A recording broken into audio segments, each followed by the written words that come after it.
you say that, but at heart, most of us are weak, compliant, and scared. When someone does it and it's early on in the fetus's development, right? It's going to be a lot less harm done.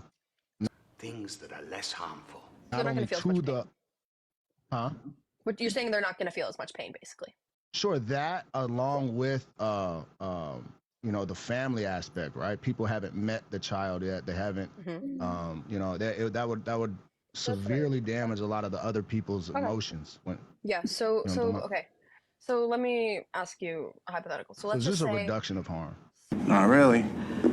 So let's just say that there is, again, I'll give you the toddler. We're talking about the same toddler here. And I want to be clear. I agree that abortion is immoral. Okay. You know, you say that, but I feel like you guys don't. Okay, yeah, no, I understand. Okay. So yeah, I'll give you the same toddler. They have something called SEPA, which means that they can't feel pain. This is an actual condition, and lots of people have it. Why you do this? I feel no pain. They have no capacity to feel pain. I feel no pain because I have a trained mind. We can also say that their parents and their family just actually hate their guts, and they'd be happier if they were gone. It's called We Hate You, Please Die. Do you think that they should still be allowed to unalive them? Because number one, they have undesirable characteristics. Number two, they won't be able to feel pain. And number three, their family will not be, negatively impacted. No. Orphan from a basket in the middle of the desert. Basically, what I was trying to say is that your qualifiers for abortion being okay, I also applied them to this scenario, and yet you said it was not okay. Why would it not be okay in this situation? Is that not also a contradiction?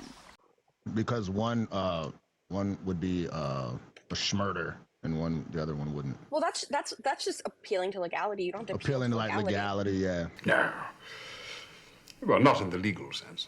I think that if we were to say that was morally permissible, it would be a pretty horrific society we lived in. You were just allowed to unalive anyone you thought was undesirable. Yeah, that's kind of what I'm getting at here, is that it is kind of impermissible to You need to ask what the moral between out of I still do think it's morally impermissible for a mother to get an abortion. However, the utility of them getting abortion far outweighs the immorality. If you're being utilitarian about it, you can argue that you did the right thing, letting one person die to save 5. So, basically, what you're saying, yeah, it would be schmurder. Absolutely, it would be. But we could also, if we're taking the legality out of it, because the definition of schmurder is just the unjust unaliving of another person. Right. We could also apply that to abortion. When we say that it'd be unjust under the law, would it Right. be technically unjust? No, because unjust means something unlawful. But it would be something called homicide. Every abortion is a homicide, and pro-choicers usually concede to that. Justifiable homicide, some might say. Homicide can still be wrong, and I would say that it would still be wrong in the case of abortion. It still is wrong, yes. Yeah, and I would say that okay.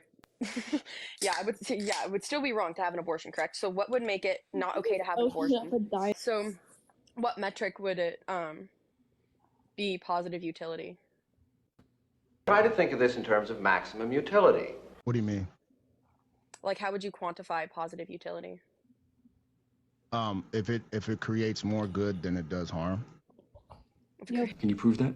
Basically, what I'm trying to understand is why is it not okay to weed out the undesirables in the womb instead of not outside of the womb?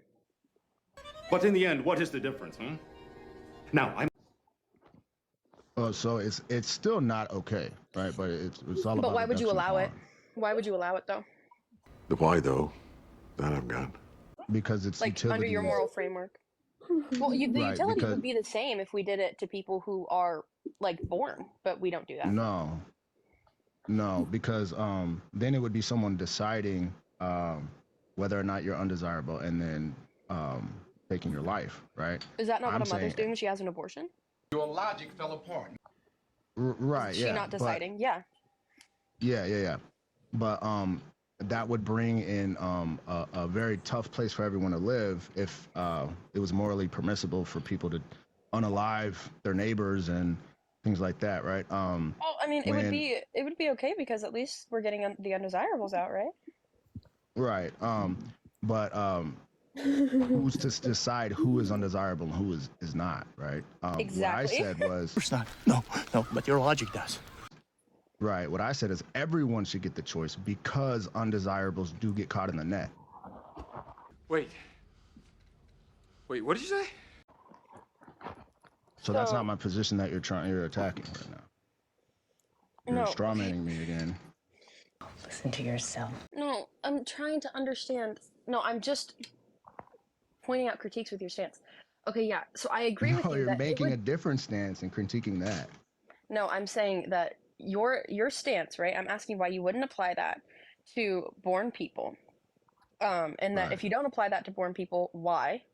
Okay, you said because... The utility would not be nearly as high. Because where is your proof? It would create more harm than it does good. Trust me, bro. Don't ask me how I know that. Trust me, bro. What harm? Like, how do you quantify that? What harm?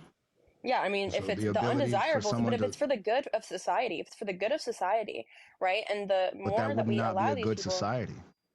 If we allow more of these people who are undesirable to be weeded out, would that not be good? Is that not your goal? No, that's not my goal. You've been deflecting my questions ever since I got here. My goal is to live in a peaceful society. You sure about that? Okay, and you think that a peaceful society is one where we allow mothers to unalive their children? Okay. Well, that's wild. Hey, we're